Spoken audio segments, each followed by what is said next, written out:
If you ain't got the sauce, just sit down. We got it from here, yo. John, but they not ready. Kush gang, Kush gang. Look, look. I'ma rap till an old man. Me and hoes don't hold hands. Hand in my pants in the mouth of my dick when I slow dance and I blow bands. Oh man, oh man, oh man. Give him some...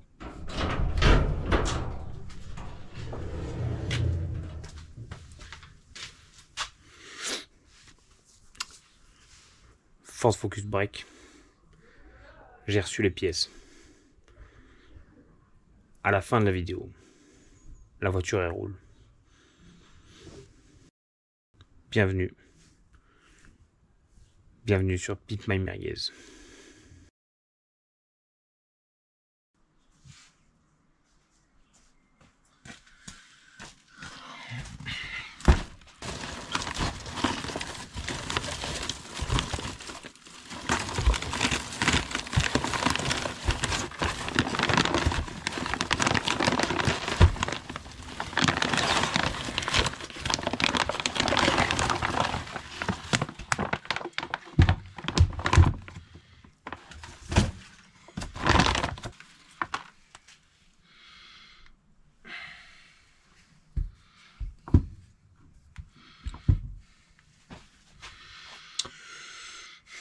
Bon, ils ont la même gueule,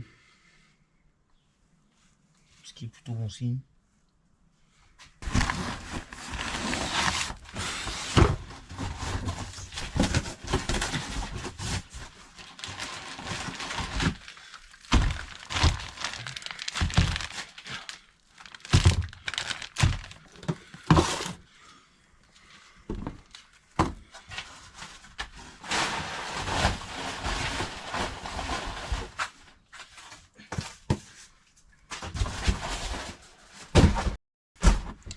Avec son carte à bulle.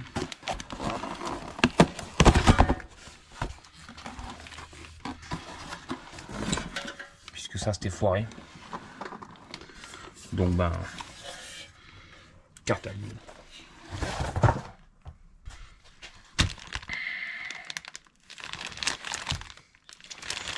$2 litres. C'est quoi ce bordel? 2 litres d'huile de boîte.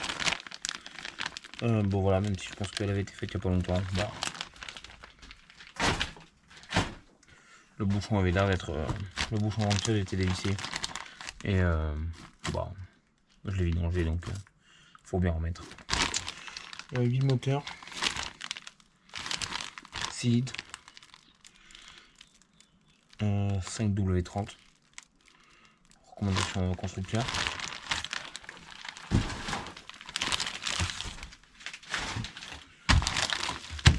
Liquide de refroidissement, il en va 8 litres dedans, j'en ai pris 5. Je vais finir un peu les merdes entamées que j'ai acheté.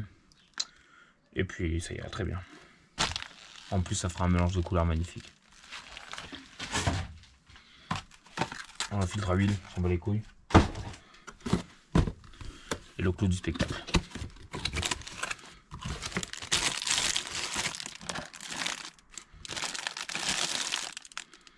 Filtre Air Sport. On verra. Oui, ben ça non plus c'est pas le bon. J'avais un doute. Mais là j'ai plus de doute. Fait chier.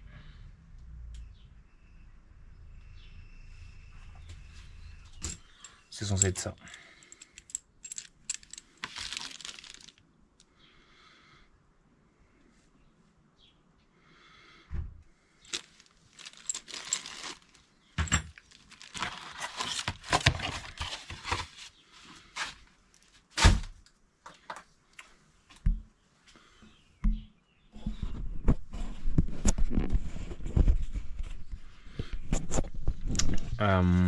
Bon, le collier c'est pas le bon. C'est pas très grave. Le collier, je l'ai pris sur Oscaro parce qu'il était à 11 €. Et il coûte 55 chez Ford. Je vais le rechercher sur internet. Et si je le trouve pas, ben je l'achèterai chez Ford. Et si je le trouve pas, ben je l'achèterai chez Si je le trouve pas, je l'achèterai chez Ford. On va aller essayer de remonter.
Je pense que les choses compliquées commencent.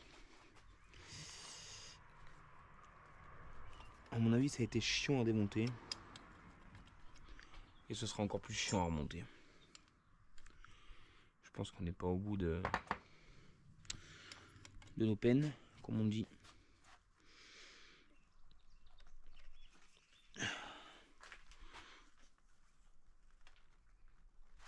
Et ça commence par cette vide de 10 qui a décidé de me casser les couilles.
Ça ne nous arrange pas particulièrement.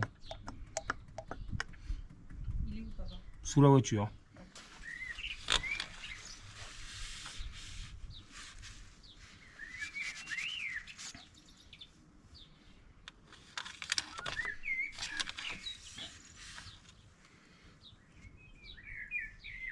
C'est déjà pas si mal, hein. Non. Mais bon, il n'y a pas le filtre. Oui, mais pas de filtre, ouais, c'est ça, oui. Je vais en remettre encore un peu. Là, tu dois déjà la faire tourner, hein. Oui. Après, tu vas faire le niveau comme il faut, hein. Oui, là je peux la faire démarrer. Oui. On est à force lancer, mon petit. Ok.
Je sais ce que vous vous dites.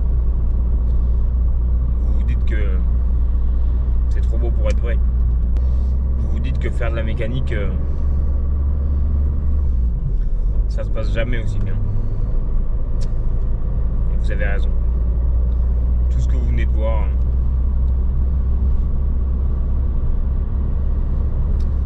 n'est qu'une mise en scène. C'est une supercherie. Je vais vous donner 2 indices parmi les nombreux qui existent qui prouvent que vous n'êtes pas très bon en mécanique, comme moi. La première, c'est lorsque vous allez chez Ford, au service pièces détachées, le mec qui s'occupe du service pièces détachées vous demande si vous avez passé de bonnes vacances quand vous venez chercher les pièces pour la fois de trop. La deuxième, c'est quand vous changez 2 fois de coupe de cheveux pendant un même véhicule, pendant la même réparation.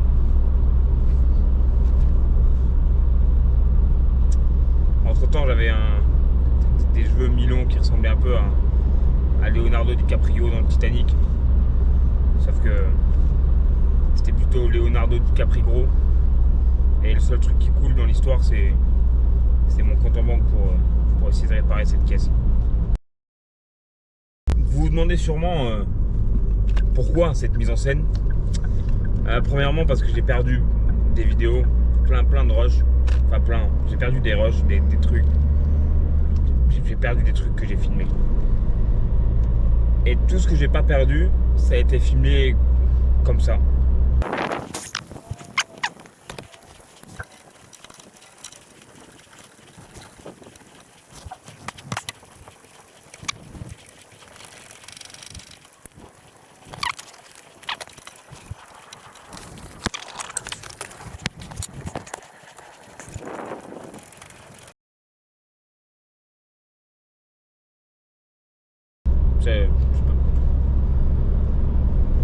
je peux pas vous donner un exemple plus représentatif de la merde que j'ai faite pendant les 3/4 du temps où j'ai bossé sur cette caisse. Le projet à la base sur cette voiture, c'était juste de changer le turbo. Il faut savoir que j'ai démonté et remonté 5 fois un turbo sur cette voiture depuis que je l'ai acheté. Je l'ai acheté le 14 janvier. J'ai commencé à bosser dessus peut-être début février ou fin janvier. Actuellement, on est le 27 décembre. Vous trouvez ça trop long, moi aussi. Tout le monde est d'accord sur... Tout le monde trouve ça trop long. Du coup, je vais essayer de résumer un peu ce qui s'est passé, quoi, toutes les merdes qu'il y a eu pendant que je bossais sur cette caisse, quoi. Donc, j'ai acheté la voiture, j'ai commandé ce qu'il fallait pour faire la vidange, changer le turbo, tout ce qu'il fallait faire, quoi. Donc j'ai démonté le turbo, comme vous l'avez vu. J'ai remonté le turbo, je suis parti rouler. La voiture elle marchait pas. Ça mettait un incident moteur. Il y avait un bruit, ça sentait que ça fuyait. Enfin bon, ça fonctionnait pas, quoi. Donc j'ai commencé à chercher d'où pouvait venir la fuite. J'ai trouvé une durite percée. Je suis tombé là-dessus.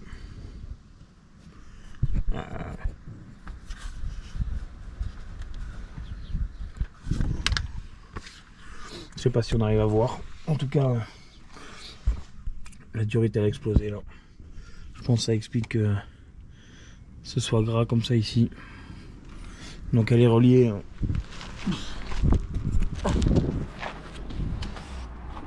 C'est celle-là en fait là, qui arrive en haut et qui après part ici. Donc je l'ai changé. Ça m'a coûté 125 balles chez Ford. Mais bon, de toute façon il fallait la changer. Vous avez bien vu, elle était morte. Je suis allé rouler, ça marchait pas. Donc j'ai décidé de changer le capteur MAP, qui est le capteur de pression de suralimentation, et le capteur de température de suralimentation, dans le doute que quand le premier turbo avait pété, ça avait balancé de l'huile partout dans le circuit de suralimentation. Et donc le capteur il était dégueulasse, donc bon, je l'ai changé, quoi. C'est quand même 30-35 balles chaque fois le capteur, mais je l'ai changé. Et donc du coup, quand j'avais monté le turbo, ça fitait pas. Il y avait 1 millimètre de jeu entre le turbo et le collecteur d'échappement. Donc je me suis dit que ça venait de là. Donc c'est là que j'ai démonté pour la deuxième fois un turbo sur cette voiture. Là j'ai vu vous allez voir sur le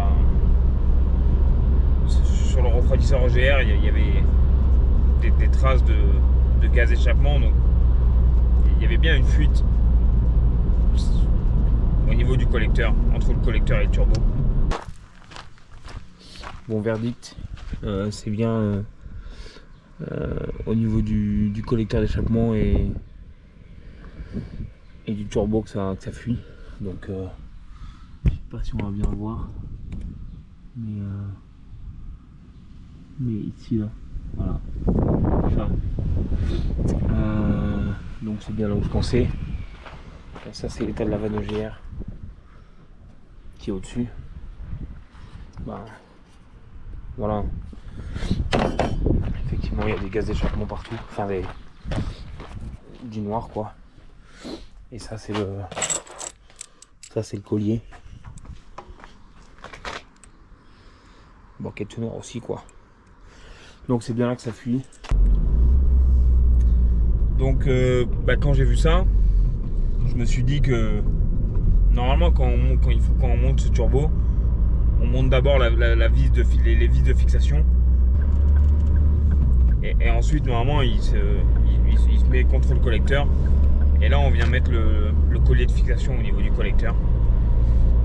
Donc je me suis dit que j'allais faire les choses dans l'autre sens, mettre d'abord le turbo sur le collecteur, mettre le collier, et ensuite mettre les vis de fixation.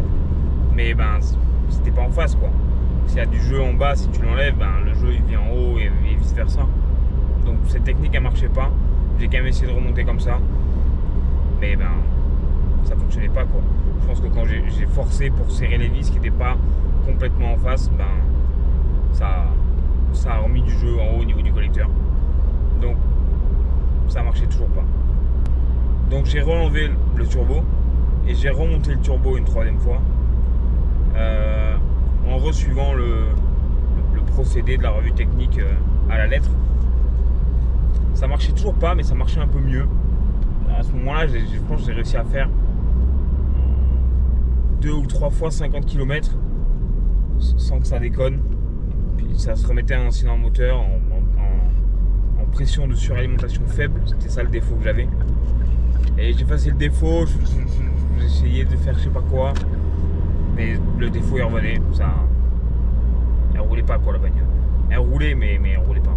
Donc à ce moment-là, au moment du troisième remontage, j'ai changé tous les joints.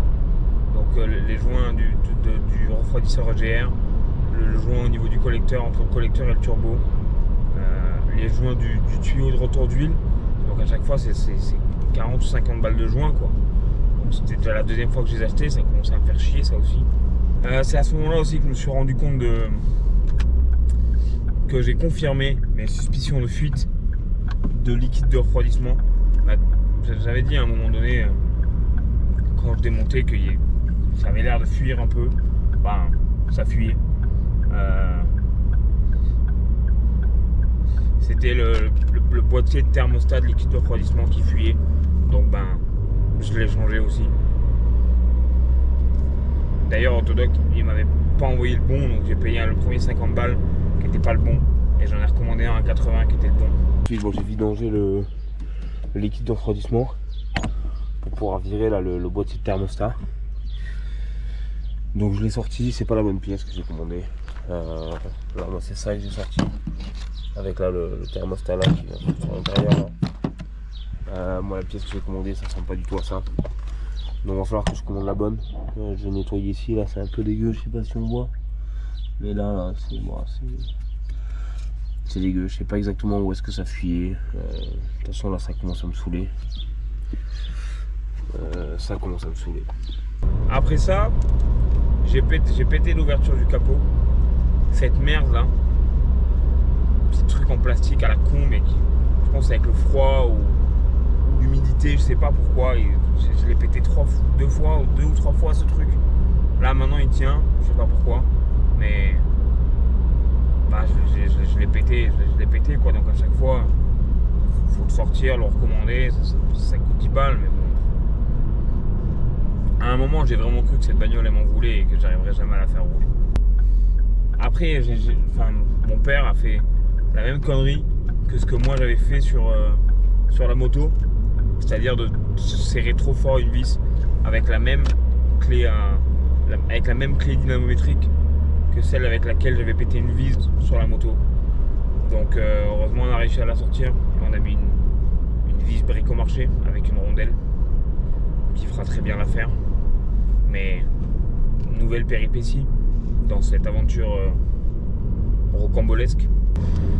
Et c'est aussi à ce moment-là que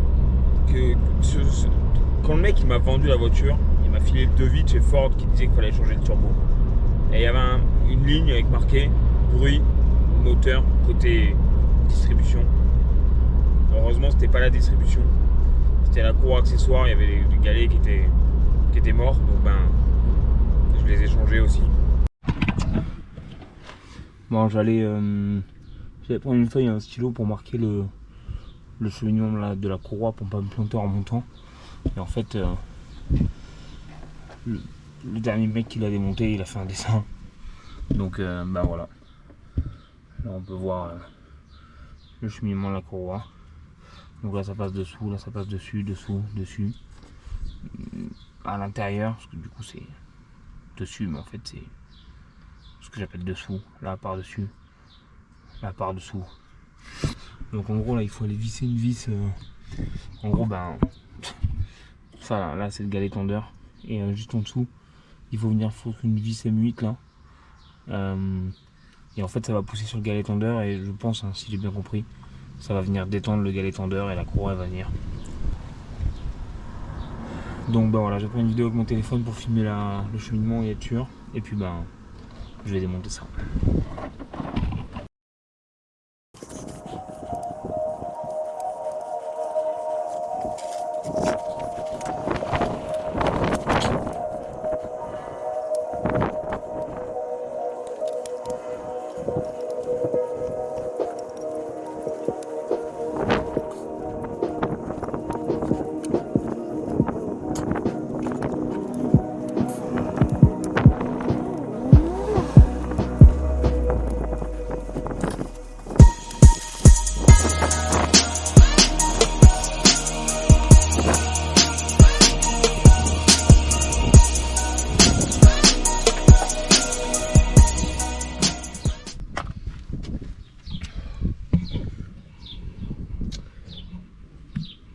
Courroie déposée.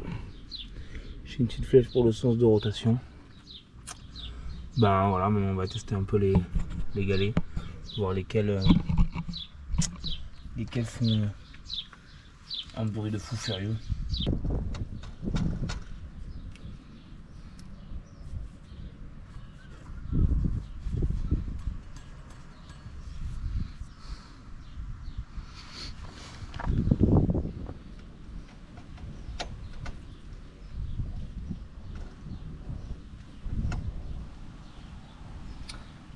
C'est pas le galet tendeur. Normalement il fait pas de bruit. Je pense que c'est pas ça non plus.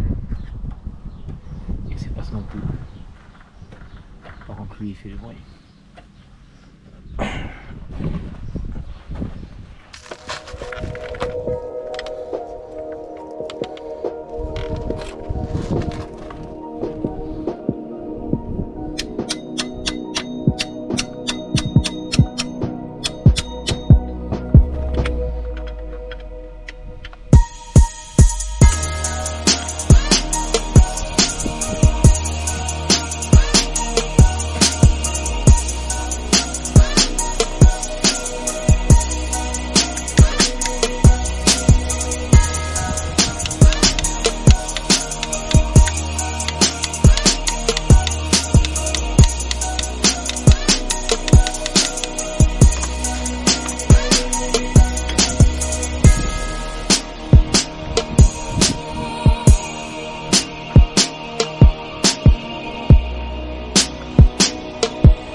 Je pense quand même que c'est une meilleure gueule. Je vais commander cette merde. Je pense que c'est lui qui déconne, tous les autres font pas de bruit. Voilà, démonter, il fait pas de démonter, il fait pas tant de bruit que ça, mais monter, c'est le seul qui était bruyant. Je vais m'arrêter là pour aujourd'hui. Je vais commander cette merde. Peut-être commander la courroie, je sais pas, au prix, ouais, écoute, je vais peut-être la changer. On se retrouve pour le remontage de ça.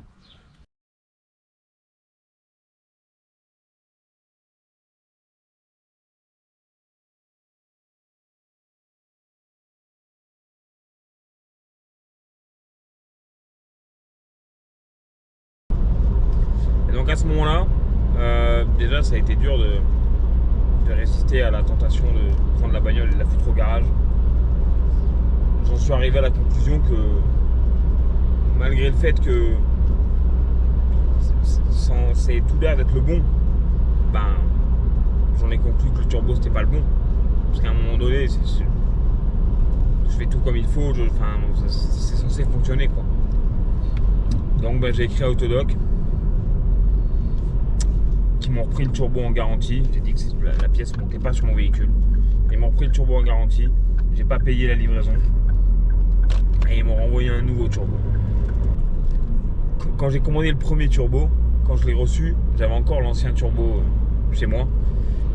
Je ne l'avais pas encore envoyé à Autodoc pour récupérer la consigne. Et du coup, il y avait un bout de durite qui manquait sur le nouveau turbo qu'il fallait récupérer de l'ancien. Et ben, je l'avais vu, elle n'était pas, l'autre il l'avait, je l'avais pris, je l'avais monté dessus. Mais au moment de renvoyer le deuxième turbo, ben, j'ai oublié que j'avais récupéré ce bout de durite sur le premier turbo. Donc ben, j'avais plus ce bout de durite.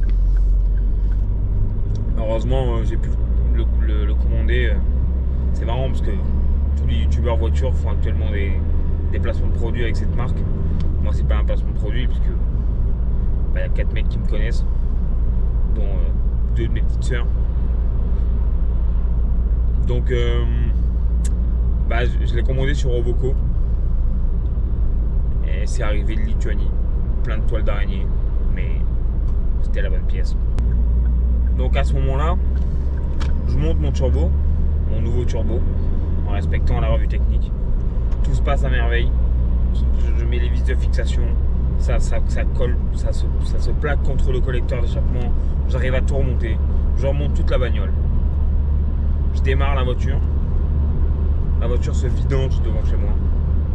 Heureusement, il y avait un carton dessous. C'est le carton qui a tout pris. Ça n'a pas foutu partout par terre quoi. Mais je démarre, la voiture se vidange sur place. Donc je coupe tout. Je redémonte tout. Donc à ce moment-là, c'est la 5e fois que je démonte le turbo sur cette voiture. Et là, je me rends compte que j'ai mal fixé j'ai monté le tuyau avec le raccord banjo à l'envers. Donc il s'est plié puisqu'il n'était pas là où il fallait. Et donc il s'est déchiré et il est mort quoi. Donc ça m'a coûté 100 balles pour changer ce tuyau. D'ailleurs, quand j'ai reçu le tuyau, les vis banjo c'était pas les bonnes, c'était pas le bon pas de vis. Donc j'ai dû récupérer les vis banjo du vieux tuyau et les mettre sur le nouveau tuyau avec une rondelle pour que ça fonctionne. Enfin bref. Donc du coup, pour remonter ce nouveau turbo, je me suis dit on va partir sur des basses saines. Donc j'ai recommandé tous les joints pour la 3e fois. Ça m'a coûté encore une fois 50 balles. C'est à ce moment-là que le mec de Ford a commencé à me demander si j'ai passé de bonnes vacances et enfin bref, je commençais à le voir un peu trop quoi. Entre temps, j'avais aussi perdu une des vis de fixation du turbo sur la patte de fixation. Donc je suis également allé chez Ford et j'ai commandé la vis en question. Le problème c'est que elle se commandait pas à l'unité, j'étais obligé d'en commander 5 et c'est 5 € pièce. Donc je te laisse faire le calcul. Donc après avoir remonté comme il faut mon tuyau d'huile, je remonte le turbo. Donc pour la 5e fois, je démarre, je vais rouler, défaut moteur.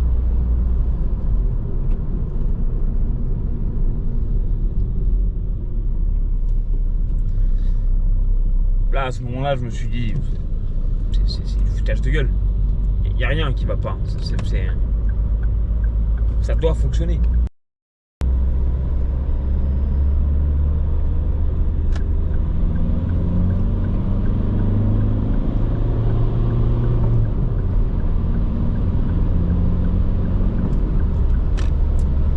À ce moment-là, la voiture elle fonctionnait parfaitement, je pouvais m'en servir malgré le défaut moteur. Le turbo est chargé, il n'y avait pas de souci quoi.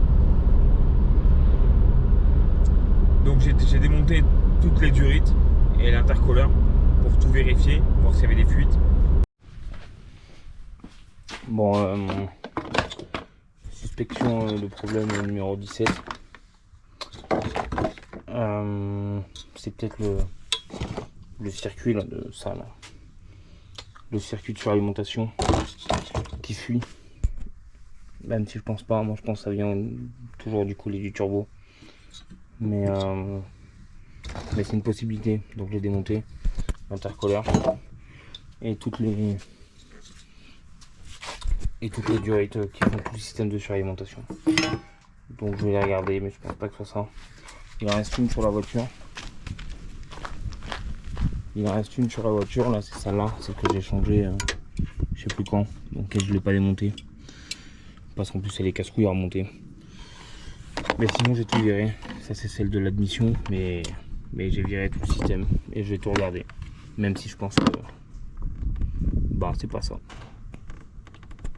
Voir si j'en ai profité pour tout resserrer comme il faut, avec les colliers bien positionnés, que je voyais plus que ça comme piste. J'ai démarré, je suis allé rouler. Défaut moteur. À genre 500 mètres de chez moi. Au début, elle faisait au bout de 3-4 km. À la fin, c'était... J'avais même pas le temps de passer la 3, elle était en défaut moteur, je rentrais chez moi. J'en pouvais plus. Donc, franchement, j'en avais plein le cul.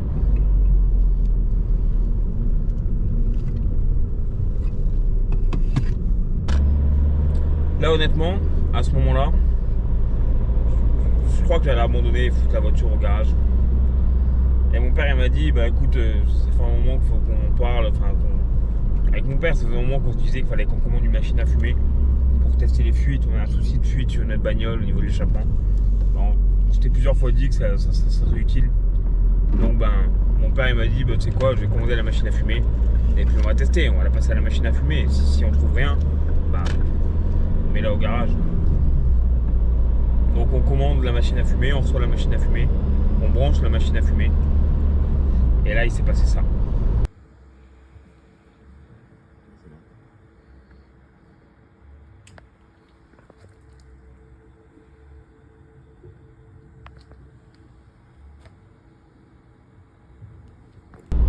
Je sais pas si on voit en vidéo, mais en gros le capteur MAP, donc le capteur qui est censé détecter les fuites de suralimentation, provoquait lui-même une fuite de suralimentation. Alors tous les problèmes que j'ai eu avant, tous les trucs que j'ai changés, il y a peut-être des trucs c'était une connerie, il y a peut-être des trucs c'était pas une connerie. J'ai changé la vanne EGR aussi. J'ai changé, j'ai changé le mécanisme de la vanne EGR. Pareil, 100 balles. Ça n'avait rien changé. Donc la plupart des couilles que j'ai eues, c'était pas juste lié à cette petite fuite de capteur MAP.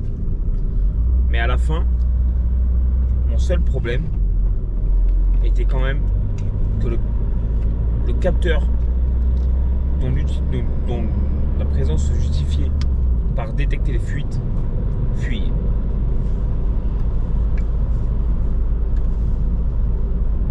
Ce truc de merde là. Ce truc de merde. Fuyez. Et donc là on est 2 mois après. Un mois après que j'ai résolu un mois après que j'ai trouvé ce problème là. J'ai fait 1500 km avec la voiture. Je suis parti avec au ski. J'ai roulé quoi. Il semblerait, même si j'ai peur de m'avancer trop, mais il semblerait que le véhicule fonctionne correctement. Ça aura duré 9 mois la connerie quand même. 9 putains de mois.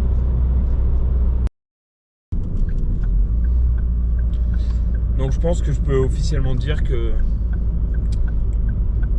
cette vidéo est terminée, que ce changement de turbo sur la Focus est terminé. Merci d'avoir regardé cette vidéo. À l'heure où je tourne cette outro, je sais pas trop ce que le montage final va donner. Si ça se trouve, c'était pas une bonne idée de monter la vidéo comme ça. Bon. avant de le faire, je trouve ça drôle. On verra ce que ça donne. En tout cas, merci d'avoir regardé. C'était Pimp My Merguez. On se retrouve bientôt pour une prochaine vidéo sur un véhicule qui sera ni une moto de 25 ans qui avance pas trop, ni un 3 cylindres, ni un diesel de merde. Donc on se retrouve bientôt pour une prochaine vidéo sur enfin un véhicule d'intérêt sur cette chaîne YouTube et dans un ailleurs que devant chez moi dans les graviers.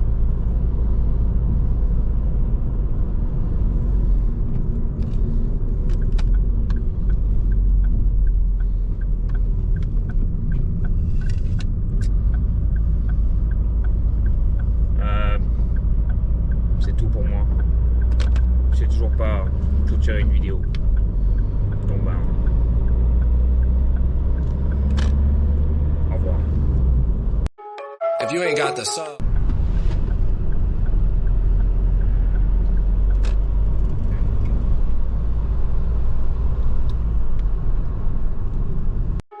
If you ain't got the sauce.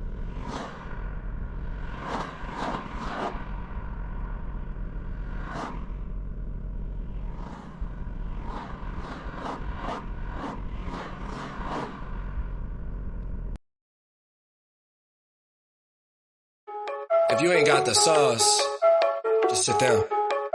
We got it from here, yo. John, but they not ready. Kush gang, look.